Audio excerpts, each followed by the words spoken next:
Hello everyone, मेरा नाम है दयासागर दुबे। चलिए आज देखते हैं elasticity of supply. Elasticity of supply means the change in quantity supply of a commodity in response to change in its price. जब आपकी प्राइस की वजह से क्वांटिटी सप्लाई में चेंज आता है, प्राइस आपका थोड़ा बढ़ा है तो कितना चेंज आ रहा है क्वांटिटी सप्लाई में, और अगर प्राइस थोड़ा ज़्यादा बढ़ा है तो कितना चेंज आ रहा है आपकी क्वांटिटी सप्लाई में।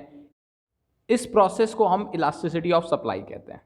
इसमें आपको दो मेथड देखने को मिलेंगे, एक आता है परसेंटेज मेथड, दूसरा ज्योमेट्री मेथड या फिर पॉइंट मेथड। तो पहले हम देखेंगे आपका परसेंटेज मेथड, जिसमें हम percentage change in quantity supply divided by percentage change in price. Basically आपके प्राइस में चेंज की वजह से क्वांटिटी सप्लाई में कितना चेंज आ रहा है। अगर इसका आंसर ज़ीरो आता है तो ये परफेक्टली इनइलास्टिक का केस बनेगा। इसका आंसर अगर 0 से 1 के बीच में आता है तो आपका जो केस बनेगा वो इनइलास्टिक का बनेगा। अगर इसका आंसर 1 आता है यानी यूनिटरी इलास्टिक, और अगर इसका आंसर 1 से इन्फिनिटी के बीच में आता है यानी इलास्टिक, और अगर इसका आंसर इन्फिनिटी आ जाता है तो परफेक्टली इलास्टिक। सेकेंड मेथड आता है आपका ज्योमेट्री मेथड या फिर पॉइंट मेथड। इसमें इलास्टिसिटी ऑफ सप्लाई हम लोग horizontal segment divided by quantity supplied देखते हैं।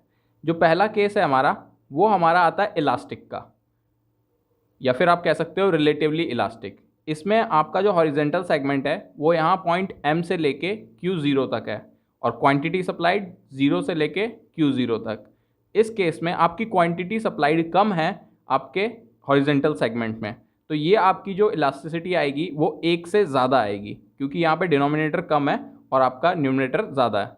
और यहाँ पे आपका जो सेकेंड केस है, इसमें आप देखेंगे तो इसमें आपका दोनों इक्वल हैं, ऊपर भी 1 नीचे भी 1, तो ये आपका 1 आ जाएगा, यानी ये हो जाएगा आपका यूनिटरी इलास्टिक। और जो थर्ड केस है आपका, उसमें आपका जो हॉरिजेंटल सेगमेंट है वो आपका कम है और आपका जो क्वांटिटी सप्लाइड है वो ज़्यादा है, यानी इसमें इलास्टिसिटी ऑफ सप्लाई आपकी लेस देन 1 आएगी, या फिर आप कह सकते हो इनइलास्टिक या फिर रिलेटिवली इनइलास्टिक। अब हम देखेंगे degree of elasticity of supply, जिसमें हमने बात की थी 5 डिग्री होती हैं।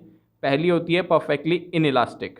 परफेक्टली इनइलास्टिक मतलब आपका प्राइस अगर ऊपर नीचे हो भी रहा है तो भी आपकी क्वांटिटी सप्लाई पे कोई चेंज नहीं आता है। आपकी क्वांटिटी सप्लाई हमेशा सेम रहेगी, चाहे उसका प्राइस बढ़े या फिर उसका प्राइस कम हो।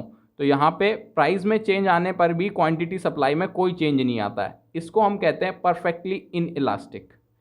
सेकेंड आपका आता है इनइलास्टिक या फिर लेस इलास्टिक सप्लाई।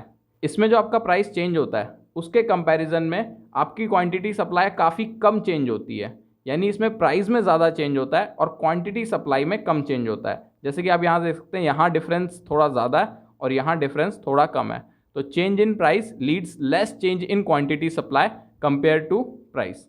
तो प्राइस में ज़्यादा चेंज हो रहा है और क्वांटिटी सप्लाई में कम चेंज हो रहा है। थर्ड आपका आता है यूनिट इलास्टिक।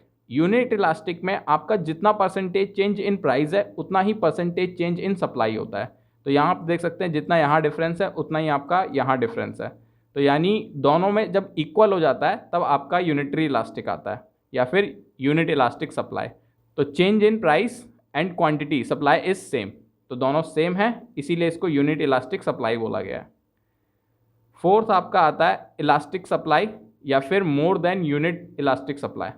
इसमें आपके प्राइस में कम चेंज आता है लेकिन आपकी सप्लाई में ज़्यादा चेंज आता है। आप यहाँ देख सकते हैं पहले प्राइस P पे था और P1 पे इंक्रीज़ हुआ, तो उसकी वजह से सप्लाई आपकी S से S1 इंक्रीज़ हो गई, लेकिन ये काफ़ी कम इंक्रीज़ हुआ है प्राइस और आपकी क्वांटिटी सप्लाई काफ़ी ज़्यादा इंक्रीज़ हो गई है। इस केस में आप कह सकते हो कि ये आपका इलास्टिक सप्लाई है। फिफ्थ पॉइंट या फिर आप कह सकते हो लास्ट पॉइंट, इसमें आता है परफेक्टली इलास्टिक सप्लाई। इसमें आपका प्राइस चेंज नहीं होता है लेकिन आपकी इलास्टिसिटी ऑफ सप्लाई कुछ भी हो सकती है, यानी आप कोई भी क्वांटिटी यहाँ पे सप्लाई में दिखा सकते हो। जैसे डिफरेंट डिफरेंट क्वांटिटी सप्लाई है और किसी भी पॉइंट पे आपका प्राइस सेम ही रहेगा। फिर आता है आपका factor influence elasticity of supply. Factor influence में पहले आता है आपका नेचर ऑफ कमोडिटी।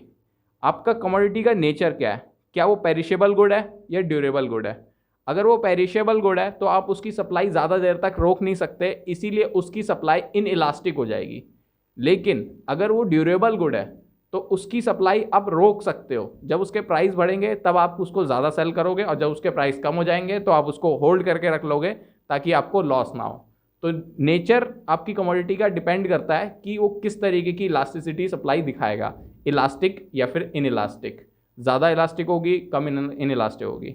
फिर आता है आपका टाइम पीरियड, आपका शॉर्ट रन है या फिर लॉन्ग रन है। शॉर्ट रन में आपकी इन इलास्टिक होती है सप्लाई और लॉन्ग रन में आपकी इलास्टिक होती है, क्योंकि आप शॉर्ट रन में सप्लाई को चेंज नहीं कर सकते, लेकिन लॉन्ग रन में आप सप्लाई को चेंज कर सकते हो, अपने हिसाब से कम ज़्यादा कर सकते हो या फिर डिमांड के हिसाब से कम ज़्यादा कर सकते हो। थर्ड पॉइंट आपका आता है availability of resources and facilities. आपकी रिसोर्सेज एंड फैसिलिटीज़ की अवेलेबिलिटी कैसी है, आपको जो फैक्टर ऑफ प्रोडक्शन है, आपको रॉ मटेरियल चाहिए, वो अगर आपको आसानी से मिल जाता है तो आपका जो सप्लाई की इलास्टिसिटी है वो इलास्टिक होगी। लेकिन अगर आपको raw material, factor of production, land labour अगर आपको ईजिली नहीं मिल पा रहे हैं तो आपकी elasticity of supply in elastic हो जाएगी। इन इलास्टिक का मतलब होता है कि वो सप्लाई ज़्यादा चेंज नहीं हो सकती, और इलास्टिक का मतलब होता है कि सप्लाई ज़्यादा चेंज हो सकती है। फोर्थ पॉइंट आपका आता है शिफ्टिंग फ्रॉम प्रोडक्शन। आप एक प्रोडक्ट से दूसरे प्रोडक्ट में किस तरीके से अपनी सप्लाई को शिफ्ट कर सकते हो वो डिपेंड करता है।